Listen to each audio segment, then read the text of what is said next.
maka perbanyaklah doa karena Allah lah yang mengatur segalanya.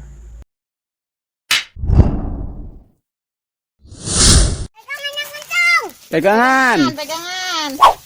1, 2, 3.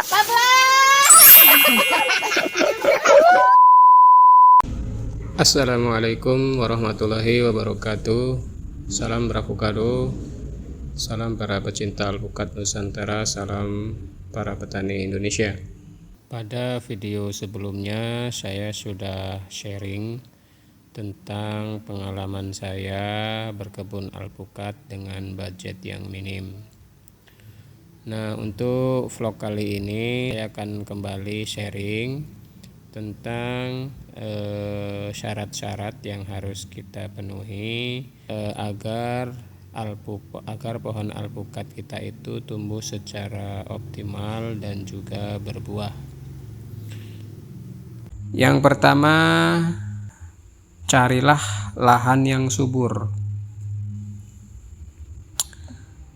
Jadi agar tanaman alpukat kita itu tumbuh secara optimal, sangat diperlukan itu tanah yang subur.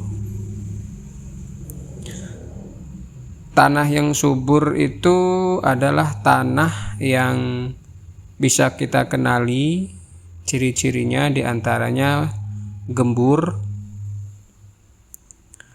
mengandung bahan-bahan organik.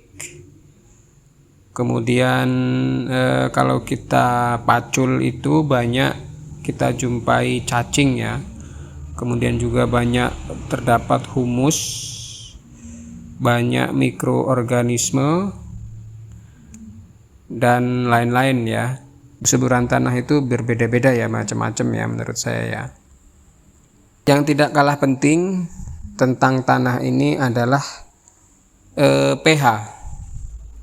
pH sendiri itu merupakan kependekan dari potential of hydrogen. Dengan kita mengetahui pH dalam satu tanah, itu kita dapat menentukan tanaman apa yang cocok untuk ditanam dan dibudidayakan di lahan kita ya. Nah, untuk pH dari alpukat sendiri itu berkisar antara 5,5 sampai dengan 6,5. Jadi teman-teman, setelah mempersiapkan tanah yang subur, yang kedua juga yang tidak kalah pentingnya adalah kita harus membuat tanah kita itu atau lahan kita itu mempunyai pH antara 5,5 sampai dengan 6,5. Kalau kita nekat menanam itu ya sia-sia teman-teman. Hargai investasi Anda. Kalau nanam di tanah ataupun lahan yang asam, itu akan buang-buang waktu, buang-buang tenaga, dan juga buang-buang uang teman-teman. Kemudian yang kedua, setelah kita memiliki lahan yang subur dengan pH yang sesuai dengan tanaman alpukat, yang kedua adalah pemilihan bibit yang baik dan juga varietas yang tepat. Bibit yang baik itu bisa kita amati, bisa kita lihat teman-teman. Kalau bisa, saran saya jangan pernah membeli bibit secara online. Pengalaman saya itu beberapa kali saya beli online marketplace, itu saya banyak tertipunya teman-teman. Jadi tidak sesuai antara yang digambar dengan barang yang dikirim. Pemilihan bibit ini sangat menentukan daripada kelangsungan pertumbuhan alpukat kita ya teman-teman. Jadi logikanya itu bagaimana kita bisa mengharapkan alpukat kita itu tumbuh dengan subur kalau bibit yang kita tanam itu sendiri bermasalah, itu teman-teman. Yang tidak kalah pentingnya juga kevalitan memilih varietas atau bibit. Misalnya kita ingin menanam alpukat Miki, akan tetapi kita salah memilih varietas, salah memilih bibit, yang justru nanti di kemudian hari itu tidak sesuai dengan harapan kita ya.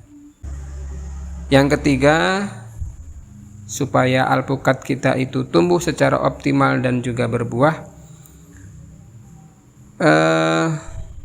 persiapkan air, perhatikan sinar matahari dan juga angin. Jadi pengairan itu sangat penting untuk pertumbuhan alpukat kita, teman-teman. Yang tidak kalah penting lagi, alpukat kita itu wajib full sun ya, atau kebutuhan sinar matahari supaya pertumbuhan alpukat itu bisa optimal, teman-teman. Itu kisarannya antara 40 sampai 80% matahari ya. Alpukat juga itu perlu memerlukan angin yang tidak lain tujuannya untuk penyerbukan, tapi juga perlu diperhatikan kalau angin terlalu kuat itu bisa mematahkan pohon kita ya. Kemudian setelah tanah, pemilihan bibit, air, angin dan matahari dan sebagainya, yang keempat supaya alpukat kita itu tumbuh secara optimal dan juga berbuah, itu kita bantu dengan pupuk, teman-teman. Nah, mengenai pupuk, ini pengalaman saya pribadi ya, teman-teman. Pupuk ini hanya pendukung. Kalau kita memiliki lahan yang subur, kemudian air itu kita cukupi, kemudian matahari itu bagus, insya Allah teman-teman itu pohon nggak perlu dipupuk. Saya jamin cepat atau lambat pohon itu akan berbuah, teman-teman. Ini pengalaman saya pribadi. Jadi ada beberapa pohon yang di kebun itu tanpa dipupuk, teman-teman, itu bisa berbuah. Kuncinya kita sabar, kita mau menunggu pohon itu berbuah. Jadi kebanyakan dari kita itu tidak sabaran menunggu pohon alpukat kita itu berbuah. Baru berumur 1 tahun, 2 tahun, itu kita sudah tidak sabar ingin membuahkan pohon alpukat. Padahal tanaman itu kalau sudah masuk umurnya, walaupun tidak dipupuk, dia secara alami dia akan berbuah, teman-teman. Dan itu pengalaman pribadi saya seperti itu. Akan tetapi jika teman-teman punya banyak modal, lebih bagus jika kita bantu dengan pemupukan, teman-teman. Jadi itu akan lebih mempercepat pertumbuhan dan panen alpukat.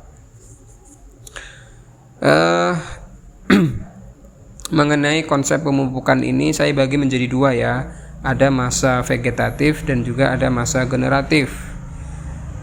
Saat masa vegetatif atau masa pertumbuhan itu untuk nitrogen 50%, untuk fosfatnya 30%, sedangkan untuk kaliumnya itu 20%. Sedangkan untuk masa generatif itu kaliumnya yang kita tinggikan sebanyak 50%, fosfatnya sama 30%, dan untuk nitrogennya itu cukup di 20%, teman-teman. Jadi setelah 4 syarat itu kita penuhi, yang terakhir menurut saya itu adalah perbanyaklah doa, teman-teman. Doa dan juga tawakal kepada Allah. Kenapa? Karena dalam pertanian itu hakikatnya kita berhubungan dengan makhluk hidup, teman-teman. Jadi walaupun kita sudah berusaha semaksimal mungkin dengan berbagai macam perhitungan yang matang, toh semuanya sudah diatur. Jadi ada ungkapan yang saya pegang, jika berhasilnya sebuah pertanian tergantung daripada petaninya, maka tidak akan ada tanaman yang mati, akan selalu berhasil. Maka perbanyaklah doa, karena Allah lah yang mengatur segalanya. Oke teman-teman, itu saja tadi dari saya. Jikalau ada yang ingin menambahkan, silahkan di kolom komentar. Semoga dengan kita saling berbagi, sharing pengalaman ini dapat bersama-sama memajukan pertanian dan perkebunan, khususnya alpukat. Oke, tetap semangat berkebun. Salam dari Lampung, salam Bravokado.